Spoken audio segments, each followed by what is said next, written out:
So please continue with this episode where Opie and the bird and what Andy said to Opie at the end. It's sure going to be quiet around here, Paul. He says, yeah, but don't the trees look nice and full? So to me, if you're going to analyze that episode, it's a story of a wrongdoing, a sin, if you want to call it that, redemption, a father's love and understanding, instead of whipping him, which a lot of parents would probably do. Give me that slingshot. Don't you ever dare, whack, whack, whack, and stay in your room tonight. Instead, the boy learned a valuable lesson. What it means to make up for something that you feel so guilty of, and then you can erase that guilt by doing a good deed. It was all in the context of a sitcom. In the context of a sitcom, exactly. That's wonderful. What would you have done to make a living if there was no television? God, I think I'd be a salesman. No, I'm very bad at selling. I don't think so. I'll tell you what I really wanted to be was a teacher. I majored in English, and in fact, in my last semester in high school, I had a wonderful teacher, and she's the one that really got me interested. Because suddenly, we were reading Shakespeare, and I had, hey, this is good stuff. Instead of that other stuff, I was doing metallurgy, for God's sake, and mechanical drawing and machine shop, where you spent an entire semester grinding down a cylinder and making it really smooth. And then you either got an A or a B, or depending on how smooth. And then you'd sit there with that emery cloth, shining it and shining it. And who the hell's ever going to do this? Anyway, she said, you would be a good teacher. You would be a good teacher. And she got me past exams for Chicago Normal. Chicago Normal was the teacher's college back then. And you went there for 3 years and got a certificate. Yeah. Of course, I'd be starving today, but it would be something that I enjoyed. I learned how to solder wire connections, which served me very well throughout my life. I'll bet. Forgive me for asking a Barbara Walters type question, not the kind of question she's asked Monica Lewinsky, but that she often asks guests. How would you like to be remembered? I think I don't want to change the subject from the show business that was my life for 50 years. I'd like to be remembered, I guess, in relation to the business, as a decent craftsman and conscientious worker. The other thing that I'm doing now is so much more important than anything I've ever done in my life. It's the most rewarding work. So in an interview I did with the LA Times a few years ago, the interviewer ended it with, Aaron says he would like his epitaph to read, he cared about kids. Because that's my biggest concern now, really. I think what is happening in this country is just shameful. The richest country in the world, where so many millions of children live below the poverty level. And the abuse. You may not know this, and a lot of people don't want to hear it. But 5 children die in this country every day of child abuse. 5 children every day. That's horrendous. Is this in the nature of giving back to society because you took a lot from society, or it gave you a lot? You've been very fortunate in your life. Well, people look at it that way, and I think it's a way of, yes, giving back. It's also the way I was brought up. I had a most generous mother, caring, giving. Used to send money to kids in Poland for their school, for their food. When you're brought up in an atmosphere like that, some of it has to rub off. And if you didn't eat your vegetables, she said, remember the starving kids in Africa. And then you always said, then send it to Africa. Now, I don't want to minimize what my role, whatever that is, was in the business.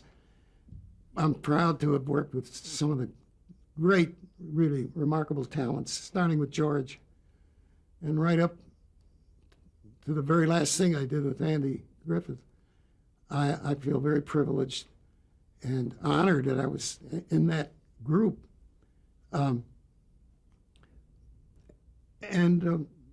Whatever kudos they want to offer me for my contribution to this show, that show, thank you. It was nice. But honestly, and I don't want to sound like, oh, this guy is just Mr. Wonderful, isn't he? What I do now is so much more important. And you're impacting on those kids' lives as well. Listen, if you have time, the very first case I had, very brief, but it's really my proudest moment. Very first case, they sent me out, a 17-year-old high school student living in a group home. Group home was when you live with 5 other kids, with a house mother or father. And I went out to meet with her, and her social worker had said she hates where she is, she's in turmoil. So I went out, introduced myself, read her the list of ways I felt I could help her. And when I finished, her very first words to me, she just nodded when I introduced myself. Her first words to me were, you know, I've never had a father figure, so this is not going to be easy. When she was 11 years old, she was orphaned by a domestic tragedy and joined her 5 other siblings in the rounds of foster homes placements. So I say I caught up with her when she was 17, living in a group home. She said, I've never had a father figure. I said, well, we'll take it a step at a time, which we did. I'd go out on weekends. We'd go to the mall. We'd have lunch. We took walks. I took pictures of her. Beautiful girl, by the way. And we got to know each other. She finishes high school and now is terminated from the system. And I said, now once that happens, you, as the CASA worker, just leave and go on to the next case. I couldn't leave her. She had nobody. I said, what do you want to do now, Monica? She said, I want to go to college. Which is unusual. Most of the kids, you know, they want to maybe just get out on the street. I said, that's great, I'll help you. She enrolled here in the Valley at Pierce College, during which time I used to, again, see her every week. She was on the girls' softball team, so I'd go out on Saturday and hit fly balls out to her. And then after 2 years, she said, I think I'd like to go up north and continue my schooling there. I said, great. She goes to UC Santa Cruz.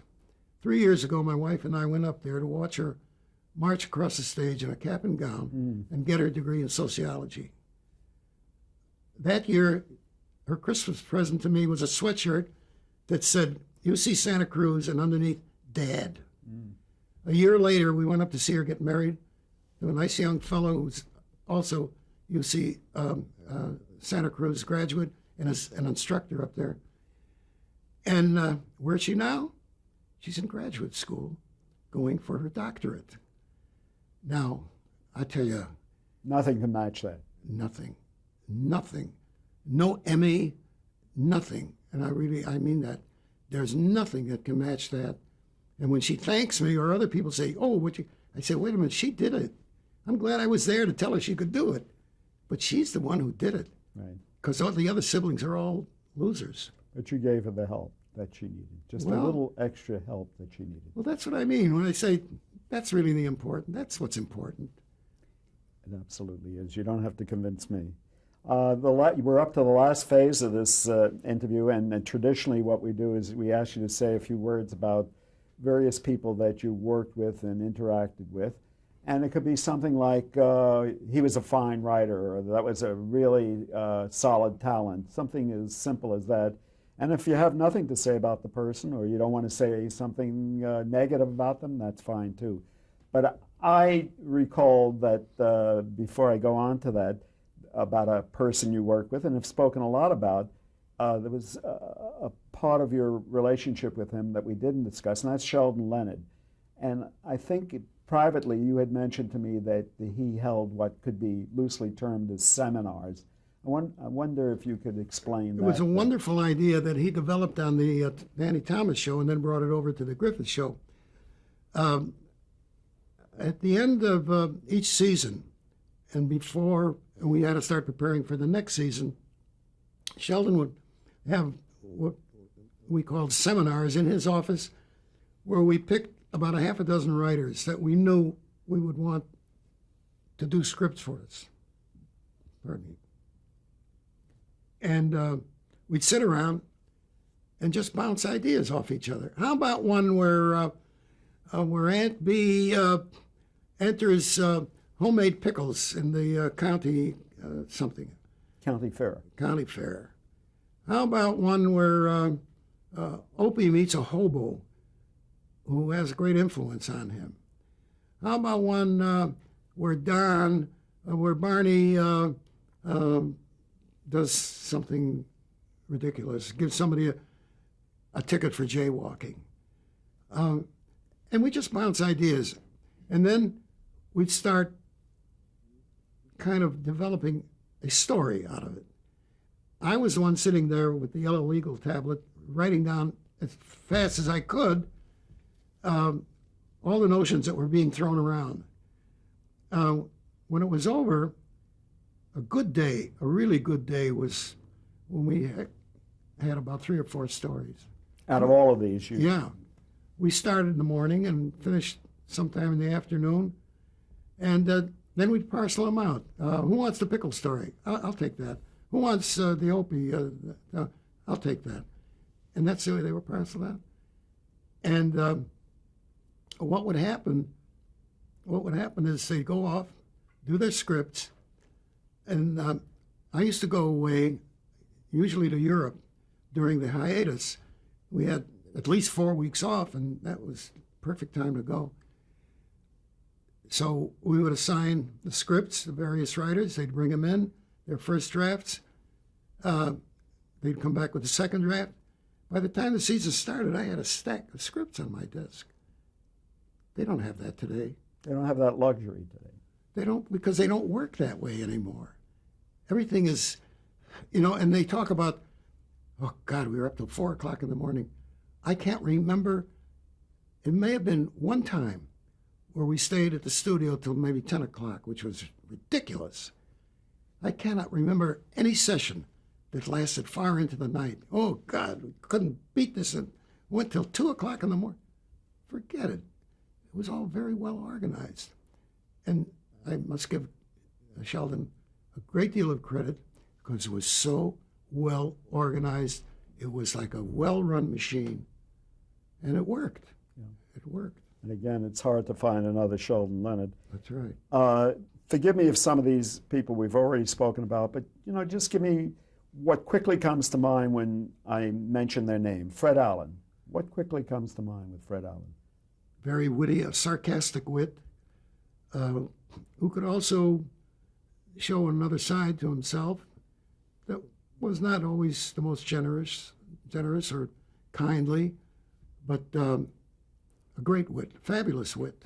George Burns. Lovely man. Adored him. Funny, one of the funniest straight men in the history of comedy. And just a terrific guy. Again, you mentioned that magical term, straight man. What does a straight man do? What is the talent of a straight man? Talent of a straight man is to make the comic look good, and the way he makes that comic look good is by timing his own questions or his own reactions or his own responses in such a way that the comic will get the laugh. If it's a take, then it's going to get a good laugh. But if, for example, thinking of people who do great takes, B. Arthur is one. Jack Benny is the master. George Burns was, all of these people, when the so-called straight person threw the line, and they just looked into the camera like this, and it got a howl. They didn't have to say a word. Jack Benny once did a take with Gregory Peck where he went to Peck. He said, "Gee, I'm so glad you're coming on the show. Now, I'm sorry, but I have to discuss the fee. How much would you like?" And Gregory Peck said, "Oh, I'm not going to charge you anything.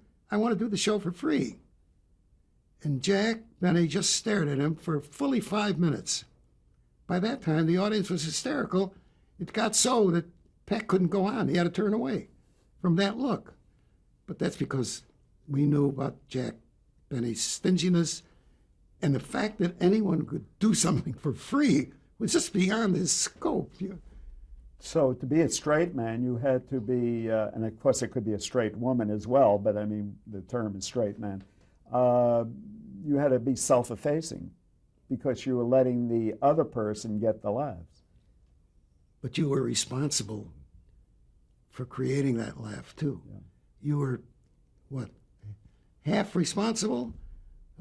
Sometimes all. But only people in the business fully appreciated that. The general audience thought the other person was brilliant, and you were just there feeding lines.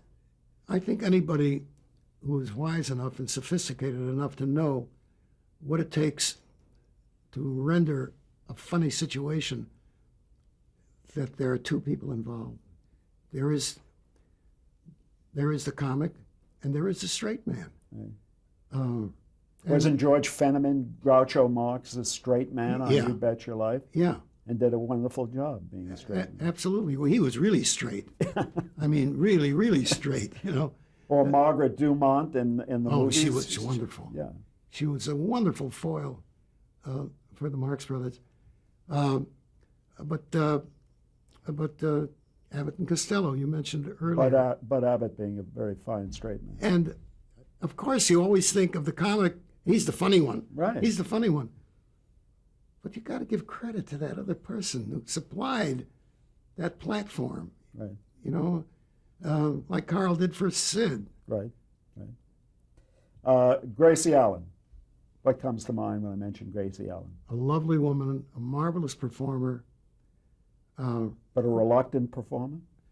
In later years, she really wanted to get out of it and just didn't like to continue working that way. And George was always urging her on. But we, the writers, had very little, if anything, to do with her. We just saw her on the day when we did the show, or sat around the table and read the script. But nice lady. She didn't get deeply involved. No. Right. No, never. And I don't recall her ever speaking up about a line or nothing. The script was given to her, she read it. And I think her trust was in George. If George okayed this, it's okay. A lady that certainly became best known for Petticoat Junction, Bea Benaderet. Bea Benaderet, I worked only briefly with. Sorry, I can't. That's fine. I know she was a fine performer. That's fine. Phil Silvers. What comes quickly to mind? What comes quickly to mind is what Nat Hiken, the creator of the Bilko Show, said to me when I took over as director. He pointed to Phil and he said, "He's the best. As a performer, had no equal. He was brilliant. He knew that character inside out, and there was nobody like Phil. Really, he was great." What about the lady with the southern accent who blew kisses to the audience, Dinah Shore? Dinah Shore, I really had very little to do with. I just had to do with the guy who had about a 5-minute, 10-minute spot on her show, Wally Brown, right. The comedian. But I really had very little to do with Dinah, except she was a lovely lady. One Christmas gave me several pairs of beautiful Argyle socks. But a nice lady. Eddie Cantor, did you have anything to do with Eddie Cantor? I did one show with another writer for Cantor, and the word around was Cantor's not easy with writers. And I said to this other writer, I said, "Listen, we both had regular shows that we were working on." I said, "We don't have to take this, right?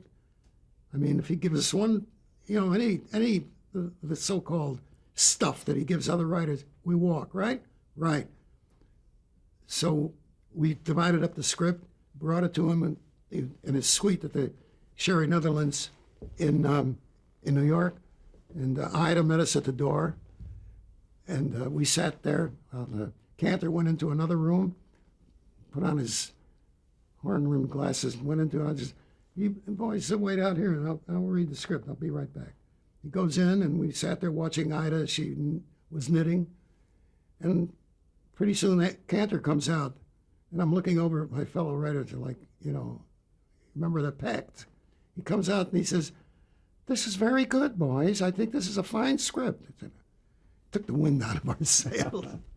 Disarmed you, huh? Yeah, Edwin, lovely man. lovely in what respect? In the way Gentle?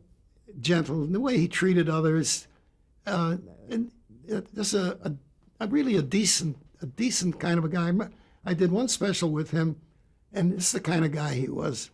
He said he'd read a line, and he'd read a line, and he'd look up like most of them very often do in their feeling of insecurity. He'd say, "Do you think this is funny? Do you think this is funny?" I say, "Ed, it's very funny. Really, you'll get a big laugh with it." "Okay, then I'll do it. If you think it's funny, I'll do it." A really easy guy to work with. Was you surprised when he turned in that striking performance in Requiem for a Heavyweight? No, I wasn't surprised because he was a good actor. Yeah. And just because a guy is a comic, like Well, he was more a clown almost than a comic. he was a clown. Yeah. But look at look at how right Sheldon was about Bill Cosby. Yeah. But he's just a stand-up comic, and he turned into a fine actor. Yeah. Next one is somebody you probably didn't have a great relationship with. He was called the bad boy of radio, Henry Morgan. Morgan was really his own worst enemy. It's like, the line from Jed Harris. Jed Harris, Broadway producer, was not the best liked guy on Broadway. And George S. Kaufman, when he heard that line, say, "Well, they say Jed Harris is his own worst enemy." And Kaufman said, "Not as long as I'm alive." With Morgan, I didn't really hate him, and I didn't even dislike him. I just thought it was a shame that a guy with that talent was often so thoughtless, and it could be downright nasty and mean. Yeah. What about, we never really mentioned him, Mel Brooks. I never worked with Mel. Never did, okay. Carl Reiner, do you work with Carl? Yes. Yeah, of course we you worked. did. We did a movie called The Comic, starring Dick Yes. Van Dyke and Michelle Lee. And the most fun I ever had with Carl, well, we worked together on the Caesar's Hour, but the most fun was back in the years ago. The Writers Guild used to do a show with the Writers Guild Awards dinner. We used to do a show. That Hal Cantor often wrote. Well, there were a lot of guys who wrote sketches for it. Yeah. And Carl and I wrote a couple that they, to this day, they say, "Oh, those were the best." We wrote a sketch called Shakespeare or Bacon, and in it, we talked about who really wrote all those Shakespeare plays. Was it Shakespeare, or was it Bacon, or was it both? So our pitch was they were a team, and Shakespeare, played by Carl Reiner, was the rat fink of the team. He took all the credit, while Bacon was at home writing the scripts, and it turned into a really funny. Fred McMurray played Bacon, and funny notion. Howard Morris. Howard Morris is larger than life. He played a real wild character on the Griffith Show, and before that, of course, the Caesar Show. When I say larger than life, he could be so kooky, on and off the screen, very funny, and just kind of like a leprechaun, but a delight to work with. He was a little guy among a lot of big guys. Yeah. Did he ever feel intimidated by? I don't think so. Yeah. I don't think so. That wonderful sketch they did on the Caesar Show where they did "This Is Your Life," and he wrapped himself around the leg Right. and wouldn't let go of his uncle or whatever. Right. I know we mentioned him previously. Quickly, Fred Silverman, your impressions of Fred Silverman? Fred Silverman was the Wonder Boy back in the, what was it, the 60s and 70s. Right. And I had several deals with Fred, some good, some not so good, but he was very, very creative. Not 100%, he could miss, but I give him this credit that he was called the guy with the golden gut, Right. because he went with gut feeling instead of doing all that massive testing that they used to do. The audience, they brought in people from off the street to tell him, is this a good enough show? And Silverman kind of went against the grain, and I admired him for that. Did you ever interact with the really top brass like William Paley, Frank Stanton? Did you ever get to at all work in any respect with them? No, never. Dick Van Dyke? Dick Van Dyke was at CBS, and at the time I got a what do you call it? A deal, a development deal with them. To come up with some ideas, and Dick was under contract, and he was appearing on daytime shows. They said, "Can you come up with something for him?" I came up with a sitcom that didn't work. I came up with a half-hour variety show that also didn't work. But then he was cast in Bye Bye Birdie. Right. And prior to that, he was in a Broadway review that I did where he did a couple of sketches, and he was standout. I'll never forget standing in the back of the theater with the producer of the show, and Dick did this remarkable bit. And when he was finished, the audience just went wild with applause. And this guy turned to me and said, "A star is born." You know, it's true. Because from that, he went into Bye Bye Birdie, and then, Did Sheldon find him from Yeah. Bye Bye Birdie? I think that's where Sheldon discovered him. Yeah. Your good friend Hal Cantor? Hal is one of the wittiest men ever. And no wonder that they keep inviting him to do the Directors Guild Awards dinner every year, the Writers Guild, and wherever he goes, he's a smash. He's just a big hit. He comes up with the funniest, wittiest lines ever. He's a delight. Norman Lear? Norman, creative guy, an entrepreneur, and something about Norman, it makes him very restless. He wants to do more. So he not only comes up with all these hit shows, but now he's into a whole other area, the political life that he's very active in and a very big contributor to. What about Bud Yorkin? Hardly mentioned Bud. Bud was more quiet of the two. Talented guy, good director, good producer, and a real gentleman. I like working with Bud. We only have a few more, but we have to pause for our last tape. Okay.